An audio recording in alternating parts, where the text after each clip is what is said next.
Bienvenue les amis, bienvenue sur la toile pour la suite de ce bilan 2023. On ne pouvait pas faire ce petit calendrier de l'avant sans évoquer Star Wars et ce sera chose faite aujourd'hui puisqu'on va parler de la série Ahsoka. Alors autant le dire tout de suite, j'ai pas adoré Ahsoka, j'ai moyennement aimé, j'ai pas détesté non plus, voilà, une nouvelle série Star Wars, on va en parler dans cette émission. Et on va parler aussi de mon attachement à cette saga, Forcément Star Wars pour moi c'est une religion comme pour beaucoup d'entre vous, je suis un enfant des années 70, on a grandi avec Star Wars, on a vu cette saga évoluer au fil du temps.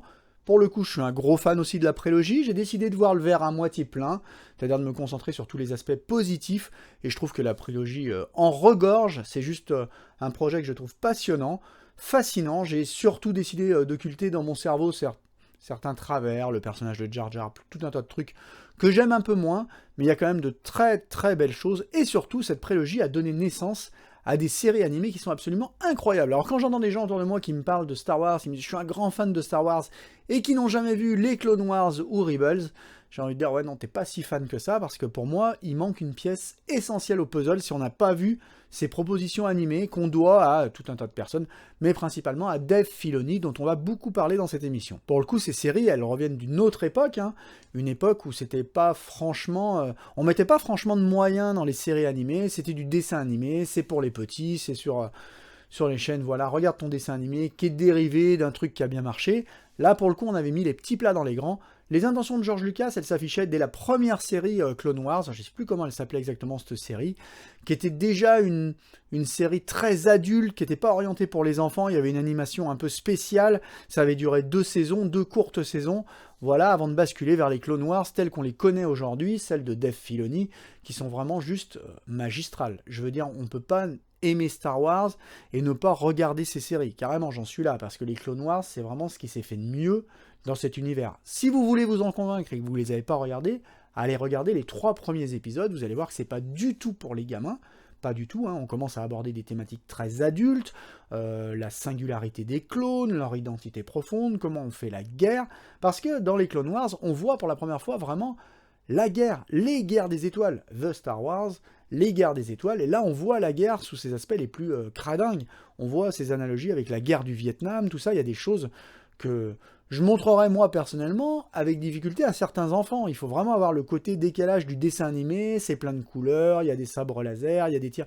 Mais derrière, c'est plein de souffrance, plein de violence. Il y a quand même un épisode où on va sur Neo Genesis, ou je sais plus, la planète avec ces créatures qui volent, là, qui vivent au milieu des forges, et qu'on les massacre à coups de lance-flammes.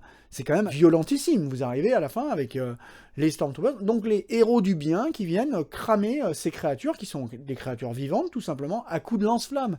C'est quand même assez extraordinaire. Et on voit aussi les Jedi de manière... un petit peu plus ambigu dans ces séries, parce que ce ne sont ni plus ni moins que des suppôts d'un pouvoir qui est en train de virer fasciste. Donc c'est assez fascinant, toutes les lectures qu'on peut avoir sur Star Wars à travers ces épisodes de séries télé, et je trouve que Dave Filoni à ce niveau-là a réussi quelque chose de vraiment de magistral. Je parle beaucoup de Dave Filoni, il n'y avait pas que lui, mais il était quand même souvent au poste de producteur, à l'écriture, c'est un très très grand fan de Star Wars, et il a su saisir vraiment la sève de tout ce qu'avait fait Lucas pour en sortir quelque chose de grandiose tout simplement. Les Clone Wars, ça a donné lieu à tout un tas de mythologies qui ont été créées là-dedans, qu'on a retrouvé plus tard dans des jeux vidéo, qu'on a retrouvé forcément dans les séries télé, dont on va parler aujourd'hui. Alors pour le coup, moi je suis plutôt à les défendre ces séries télé, je l'ai toujours dit, moi Star Wars on peut m'en balancer 5 par an, on peut me balancer 10 séries par an, il n'y a aucun problème, c'est un univers tellement riche qui ne demande qu'à être développé. Le seul truc, c'est qu'au début, quand on a parlé de ces séries Star Wars, que Disney Plus est arrivé, qu'on nous a fait ses promesses, et les promesses, on va y revenir, parce que c'est là que Disney est le plus fort, pour le coup, quand on nous a fait ces promesses, on nous a dit, vous allez avoir des séries qui seront dignes des films, tout ça, c'est à peu près ce qu'on a eu, en toute honnêteté. Moi, j'ai trouvé la première saison de Mandalorian un peu moyenne, en demi-teinte, j'ai commencé à accrocher à peu près au milieu de la saison. La seconde saison, je l'ai trouvée grandiose, très très bonne, j'ai adoré. La saison de Boba Fett, je suis un petit peu plus sur la réserve, surtout parce que Boba Fett, à des moments, est spectateur de sa propre série, comme Ahsoka, c'est marrant, on va y revenir aussi. Mais j'ai même aimé la série Obi-Wan, moi j'ai bien aimé Obi-Wan, c'est une bonne série, et j'ai toujours pas vu Andor, on me l'a vendu en long, en large, en travers, on m'a dit bah, tu vas regarder, tu vas adorer, tout ça, mais j'ai toujours pas trouvé le temps de la regarder, mais je vais le faire, je vais rattraper mon retard, c'est promis. Ceci dit, à mon avis, Disney a fait une erreur fatale lorsqu'ils ont décidé de greenlighter cette dernière trilogie, parce que plus ça va, plus on crée des grands projets, plus on crée des grands films. Cette dernière trilogie que je déteste, avec Rey, Finn, là on fait revenir l'empereur d'un coup qu'on le sort du chapeau sur le dernier épisode. Voilà, j'ai trouvé ça très moyen, mais c'est surtout qu'ils s'enferment eux-mêmes dans une timeline qui devient de plus en plus cloisonnée. C'est-à-dire que quand on vient et qu'on pose ce dernier chapitre, qu'on défait une dernière fois, une ultime fois l'empereur, et bien finalement, tout ce qui va arriver en série va devoir s'emboîter dans une timeline qui devient de plus en plus rétrécie. Parce qu'au final, une fois que vous avez les Clone Wars, puis la série Rebels, puis la dernière trilogie, il vous reste assez peu de place pour manœuvrer finalement, parce qu'une fois que vous avez établi comme ça des temps de passage, que vous savez ce qui va se passer, c'est un petit peu le problème qu'on rencontre aujourd'hui avec Ahsoka. Et quand je vous disais que Disney est très fort en promesses, je vous parle toujours sur cette chaîne que ce qui m'importe plus, c'est le voyage et pas la destination. Ben avec Disney, Lucasfilm en ce moment, c'est un petit peu l'inverse. Et même chez Marvel, c'est un petit peu l'inverse qui se produit, c'est-à-dire qu'on nous promet beaucoup en termes de destination, mais que le voyage, finalement, ben, il est un peu mou. Hein. Et je vais vous le dire franchement, je me suis un peu ennuyé en regardant Ahsoka. Alors ça va peut-être pour ceux qui se binge les séries, qui attendent que tout ait été diffusé pour regarder tout ça d'un coup, peut-être qu'il y a un petit peu plus de rythme, mais là pour le coup, nous, avec ma compagne, on a essayé de découvrir un épisode à la fois, voire parfois 2 épisodes. C'est souvent mou, hein, il se passe pas grand chose. Mais en revanche, la série est riche de promesses. Ah bah ouais, parce qu'on a plein de rappels à ce qui s'est passé avant, et notamment dans les séries animées. Plein de rappels à ce qui s'est passé dans les Clone Wars, plein de rappels à ce qui s'est passé dans les Rebels, parce que Ahsoka, pour le coup, c'est vraiment une suite de cette série Rebels. On retrouve les mêmes personnages, et je ne sais même pas si on peut vraiment apprécier cette série Ahsoka sans avoir vu les séries animées. Pour le coup, Ahsoka, moi j'ai trouvé ça moyen. Pourquoi ? Problème de rythme, problème d'investissement des acteurs, problème d'écriture, enfin des problèmes, j'en ai plein avec cette série, notamment le problème que le personnage titre, Ahsoka, n'est que spectatrice de sa propre série. Pour le coup, ça devient une habitude. Hein. Je vous en ai parlé pour Boba Fett. Hein. Boba Fett, il y a un moment, on quittait complètement Boba Fett pour retrouver Mando et bébé Yoda. Voilà, comme ça. Mais c'est une série Boba Fett que vous m'avez promis ou non, Boba Fett, voilà, il est là avec ses Power Rangers. On va voir Mando et Yoda. Je trouvais que ça avait rien à foutre dans cette série-là, et là, Ahsoka, finalement, ben, cette série, est-ce qu'elle aurait pas dû s'appeler Sabine, ou est-ce qu'elle aurait pas dû s'appeler Rebels saison 5, je sais pas, mais en tout cas, pour moi, il y a un épisode, un vrai épisode qui est consacré intégralement à Ahsoka, c'est l'un de ceux que je trouve le plus passionnant. Alors pourtant, on nous refait l'artifice encore du monde parallèle, du rêve, ça s'est vu dans toutes les séries, on n'en peut plus, hein. Ça, il faut arrêter dans les séries de faire un moment où le héros, il est entre la vie et la mort, et puis qui va visiter un univers un peu onirique. C'est insupportable. Dans The Witcher, là, la dernière saison, il y avait cet épisode. Oh là là, Ciri, elle est dans ce monde de désert, il n'y avait plus un budget, ça a dû coûter 5 € à réaliser, elle est dans son désert tout le long, mais quel ennui. Alors c'est pour ça que je vous dis, si vous bingez les séries, c'est peut-être des fois un peu mieux, parce que quand on doit attendre une semaine pour un épisode comme ça, là, il n'y a pas ça dans Ahsoka. Au contraire, il y a cet épisode onirique qui est absolument incroyable, où elle revoit... Alors je spoil, hein.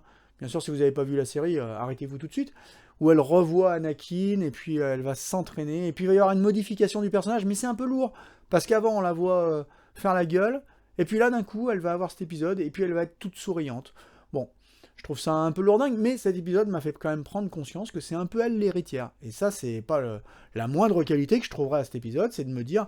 Ah oui, mais c'est vrai que finalement, dans l'univers Star Wars tel qu'il est décrit aujourd'hui, les personnages principaux sont morts, Rey, Finn, ils servent à rien pour l'instant, donc je veux dire, Ahsoka, c'est le dernier point d'ancrage qu'on peut avoir sur tout ce qu'on a connu à l'époque des Clone Wars, et voire à l'époque de la prélogie, donc finalement, c'est un personnage fascinant, qui a traversé toutes les époques. Je trouve du coup qu'il y avait beaucoup mieux à en faire dans cette série que de la montrer en permanence en train de se croiser les bras, parce que c'est une série de bras croisés. Les personnages, on dirait qu'ils ne savent pas quoi faire de leur corps, ils sont en permanence les bras croisés. Une fois que vous vous en êtes rendu compte, moi je l'ai dit à ma compagne pendant l'épisode, je lui ai dit, elle passe son temps à croiser les bras, et bien en fait ils font que ça. Ils passent leur temps à croiser les bras et à avoir des airs concernés, comme s'ils étaient là, genre, bon je touche mon chèque et tout. Les scènes de combat, elles sont ce qu'elles sont, mais enfin franchement, le combat contre Darth Maul, il commence à dater un peu. Maintenant on a vu ce que les Jedi pouvaient faire, donc on a envie de voir un peu autre chose, du spectaculaire. J'ai pas adoré Ahsoka. Au final, j'ai pas adoré Ahsoka. Je trouve qu'encore une fois, c'est lourd de promesses. Alors bien sûr, toutes ces promesses qui sont faites à la fin, ces statues, tout ça qui rappelle des choses qu'on a vues dans Clone Wars. Là, je veux rien vous déflorer, mais des choses passionnantes. Ça promet beaucoup pour la suite. Mais là, on a vu quoi ? On a vu quelques épisodes d'une série qui ne raconte absolument rien. Il se passe rien. Voilà, ils sont coincés sur une planète. On a fait revenir Thrawn. On l'a sorti du chapeau.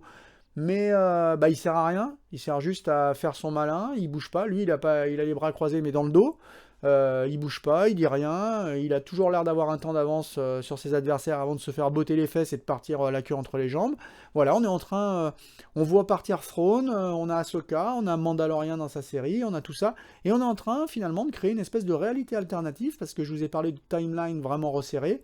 Là pour le coup on est en train d'essayer d'exister dans cette timeline à travers ces séries pour créer quelque chose, un espèce d'univers parallèle sous influence Dave Filoni pour mettre peut-être un film en chantier, je sais pas, c'est pas la plus mauvaise chose qui pourrait arriver de toute façon. Hein. Mais au final, voilà, il y a des belles choses dans cette série, il y a des belles choses, j'ai adoré le personnage de Bellan, forcément, j'ai trouvé ça grandiose, les personnages globalement du côté obscur sont plutôt pas mal, ces sorcières elles servent à pas grand chose, l'histoire des Stormtroopers zombies au secours, hein.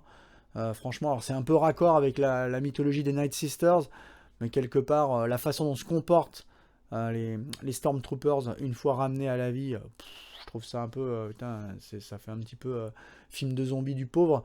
Vraiment, j'ai pas adoré, même si l'effet de surprise aurait pu être beaucoup mieux. En fait, je pense qu'il y a un problème aussi de réalisation. Bref, cette série, moi, je l'ai pas trouvée extraordinaire. J'ai trouvé qu'on passait beaucoup de temps à nous promettre des choses qu'on voit finalement jamais arriver. Au début, elle est là à chercher, elle part à la recherche de sa boule de pétanque, et puis quand elle l'a trouvée, ça lui donne des coordonnées. Et puis, il y a beaucoup de Deus Ex Machina, voilà, on décide, on réutilise ces baleines de l'espace là pour se transporter dans leur bouche. Enfin, il y a tout un tas de trucs que j'ai pas adoré. Je sais pas ce que vous en avez pensé de cette série, mais moi je trouve que c'est un petit peu un aveu d'impuissance, encore une fois. Je vous en parle souvent, c'est un peu le cas de Disney sur tous ses projets aujourd'hui. Il y a un aveu d'impuissance, ils savent pas quoi faire pour retrouver la ferveur du public et en même temps proposer des projets intègres qui vont plaire, mais sincèrement, pas des trucs... Bien sûr, une série Star Wars, tout le monde va la regarder, mais est-ce qu'on n'a pas le droit d'attendre un petit peu plus? Voilà, une série moyenne qui racontait pas grand-chose, des personnages, ce qu'ils ont fait de Sabine, je trouve ça un peu moyen. À un moment, elle a envie de trahir, puis finalement, elle est gentille. Puis alors là, elle découvre la force, et alors c'est encore plus rapide que Rey, hein. Elle devient super douée en très peu de temps. Enfin, prenez le temps de développer des personnages forts auxquels le public pourra s'attacher. Je pense que Disney aujourd'hui raisonne en termes de saison. On a les acteurs, on les fait signer sur une saison, puis on va voir ce qui se passe par la suite.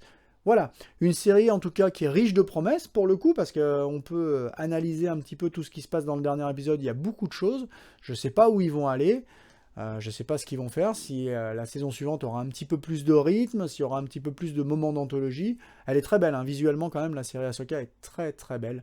J'ai regretté surtout qu'on ne s'intéresse pas plus à Ahsoka finalement, hein, parce que c'est bien de s'intéresser à Ezra, c'est bien de s'intéresser à Sabine, c'est bien de voir un peu tous ces personnages qui vivotent, mais ils passent quand même beaucoup de temps à discuter. Hein.